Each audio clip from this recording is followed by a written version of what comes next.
Hello student, आज हम पढ़ने वाले हैं प्रावस्था नियम को किस तरह से समझना है। प्रावस्था नियम में दो तीन चीज़ें आने वाली है। जैसा तो एक प्रावस्था किसे कहते हैं, एक डिग्री ऑफ फ्रीडम अर्थात स्वतंत्रता की कोटि, और एक आने वाला है कंपोनेंट अर्थात घटक। तो हम इन तीनों पॉइंट को एक एक करके समझेंगे। सबसे पहले हमें समझना है प्रावस्था। देखिए, प्रावस्था और अवस्था में अंतर होता है। तो हम कुछ एग्जाम्पल से आपको मैं प्रावस्था के बारे में समझाऊंगा ताकि आपकी प्रावस्था का टॉपिक समझ में आ जाए। आप यहाँ देख रहे हो डायग्राम में बना हुआ है, ऑयल है और वाटर है। ऑयल और वाटर कितना भी घोलो तो आपस में वो मिलते नहीं है, अर्थात वो दोनों अमिश्रणीय द्रव है। ऑयल क्या आता है, ऊपर आ जाता है, और वाटर नीचे रह जाता है। तो आप देख रहे होंगे कि हमें दो प्रावस्था अर्थात फेज प्राप्त हुई। इसी प्रकार जब आप कितनी भी प्रकार की गैसें ले लो, उनको आप घोल लो, तो गैसों को आपस में घोलने पर या मिश्रित करने पर गैसें पूरी तरह से आपस में मिल जाएंगी और उसकी प्रावस्था केवल एक होंगी। अर्थात जब कोई घटक आपस में पूरी तरह से मिल जाता है तो उसे हमें समांगी तंत्र भी कहते हैं। आपको समझ में आ गया होगा, जो हमारा पहला एग्जाम्पल था वो विषमांगी तंत्र के बारे में था। अब बात अगली आती है एल्कोहल और वाटर। ये बहुत फेमस एग्जाम्पल है आजकल, क्योंकि जब कोई भी लोग दारू में पानी मिलाते हैं तो दारू में पानी पूरी तरह से मिल जाता है, और इस तरह जो हमें विलयन प्राप्त होता है उसे उसकी फेज़ 1 होंगी, जो यहाँ पर आपको दिख रहा है। उसी प्रकार आप वाटर और सॉलिड लो तो आप देखोगे कि वाटर और सॉलिड आपस में मिलता नहीं है, सॉलिड नीचे रह जाता है, वाटर ऊपर आ जाता है, तो इसकी फेज़ कितनी होंगी, 2 होंगी। अब हम समझते हैं कि इसकी अवस्था क्या है। देखिए, ये जो ऑयल है और ये वाटर है, इसकी अवस्था तो एक ही है, मगर इसकी प्रावस्था कितनी है, 2 है। इसी प्रकार हम शुरू से पढ़ते आ रहे हैं, बर्फ़, पानी और वाष्प, ये है 3 अवस्था है। कितनी अवस्था है, ये 3 अवस्थाएं हैं। अब बात करते हैं साम्यावस्था के बारे में।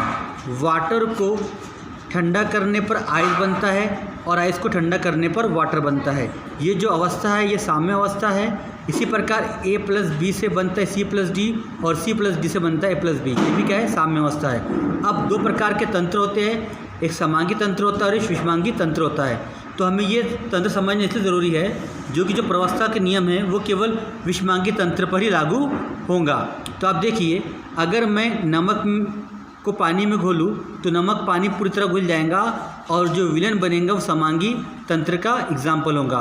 उसी प्रकार यदि मैं ऑयल और पानी लूँ, उसको घोलूँ तो दोनों घुल नहीं पाएंगे और विषमांगी तंत्र का वो एग्जाम्पल होगा। समांगी तंत्र में हमेशा प्रावस्था 1 होंगी, जबकि विषमांगी तंत्र में प्रावस्था 2 या 2 से अधिक भी हो सकती है। अब आता है प्रावस्था का नियम। तो अब हम शुरू करते हैं प्रावस्था का नियम, और इसमें कौन कौन से घटक आने वाले हैं, कौन कौन से इसमें पॉइंट लगने वाले हैं, आपको आगे मैं समझाते चलूँगा। प्रावस्था का नियम सन 1874 में विल गिब्स ने विषमांगी तंत्रों पर ताप, दाब, सांद्रता आदि परिवर्तनशील कारकों के प्रभाव का अध्ययन करके प्रावस्था का नियम प्रतिपादित किया था। मतलब किसी विषमांगी तंत्र में, जैसे मान लो हमारे पास बर्फ़ है, उसको अगर हमने ताप बढ़ाए तो दाब भी बढ़ेगा, ये गिब्स का नियम है। अगर दाब बढ़ाए तो वो क्या हो जाएगा, बर्फ़ पानी बदल जाएगा, पानी के बाद वो क्या हो जाएगा, वाष्प बदल जाएगा। तो ये सब क्या परिवर्तनशील कारक है, जिसका मध्ययन प्रावस्था के नियम में करने वाले हैं। प्रावस्था के नियम का एक सूत्र होता है जो आपको कई बार आगे क्वेश्चन में आने वाला है। सूत्र इस तरह होता है, F+P = C+2। आप क्या करो, इस P का पक्षांतर कर दो, यहाँ प्लस में इधर क्या आ जाएगा, माइनस में। तो सूत्र क्या बन जाएगा उसका, F = C-P+2। अब F क्या है, डिग्री ऑफ फ्रीडम है, C क्या है, कंपोनेंट है, और P क्या है, फेज़ है। जो अब आगे हम पढ़ने वाले हैं कि कंपोनेंट किसे कहते हैं, फेज़ किसे कहते हैं और घटक किसे कहते हैं।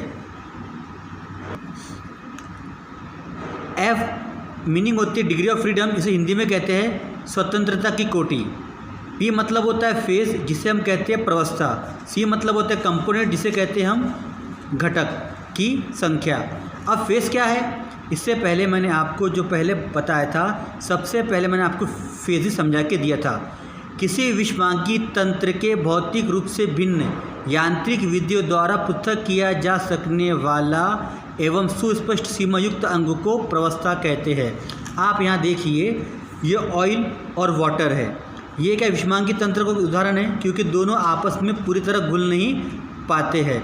अगर आपने इस ऑयल को ऊपर से निथार लिया तो आप देखोगे कि वाटर अलग हो जाएगा और ऑयल अलग हो जाएगा, मतलब इनकी अपनी क्या है, एक सीमा है। एक सीमा के बाद ऑयल अलग हो जाएगा और वाटर अलग से हो जाएगा। तो ये एक कैसा तंत्र है, विषमांगी तंत्र है, जो भौतिक विधियों से जैसे निथारना, गर्म करना, छानना आदि से अलग किया जा सकता है। उनकी अपनी सीमाएं भी होती जो सुस्पष्ट है। आप एक टेस्ट ट्यूब में अगर पानी और तेल लेते हो तो आप देख सकते हो कि जो तेल है वो ऊपर अलग दिख जाता है और पानी अलग दिख जाता है। आप ये पता कर सकते हो कि इस टेस्ट ट्यूब में यहाँ तक पानी और यहाँ तक क्या है, तेल है। इसको बोलते हैं अपन सुस्पष्ट युक्त अंग।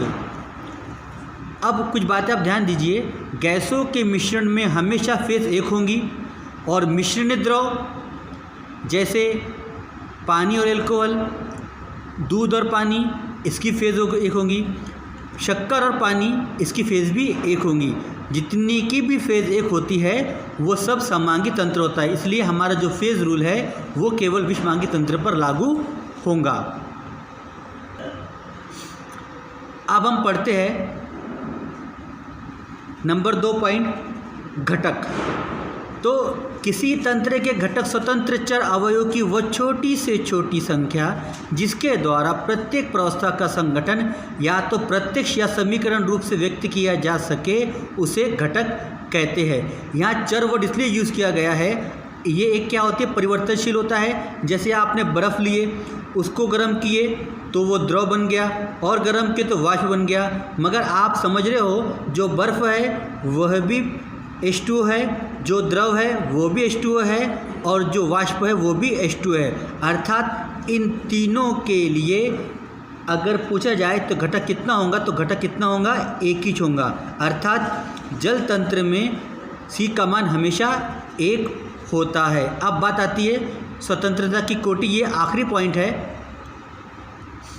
अब देखिए आप लोग, किसी तंत्र की स्वतंत्रता की कोटि संख्याओं की प्रावस्थाओं के परिवर्तनशील कारकों दाब, ताप, सांद्रता की वह कम से कम संख्या जिससे स्वेच्छा से निर्धारित करने पर तंत्र की दशा पूर्ण रूप से परिभाषित हो जाए उसे स्वतंत्रता कोटि कहते हैं। अब आप देखोगे हम यहाँ पर बर्फ, द्रव, वाष्प, ये भी क्या है, H2 है, ये भी क्या है, H2 और ये भी क्या है, H2 है। अगर ये तीनों साम्य अवस्था में हैं तो इसकी स्वतंत्र कोटि कितनी होंगी, 0 होंगी। अब हम निकालते हैं वो 0 कैसी होगी, हमें देखते हैं।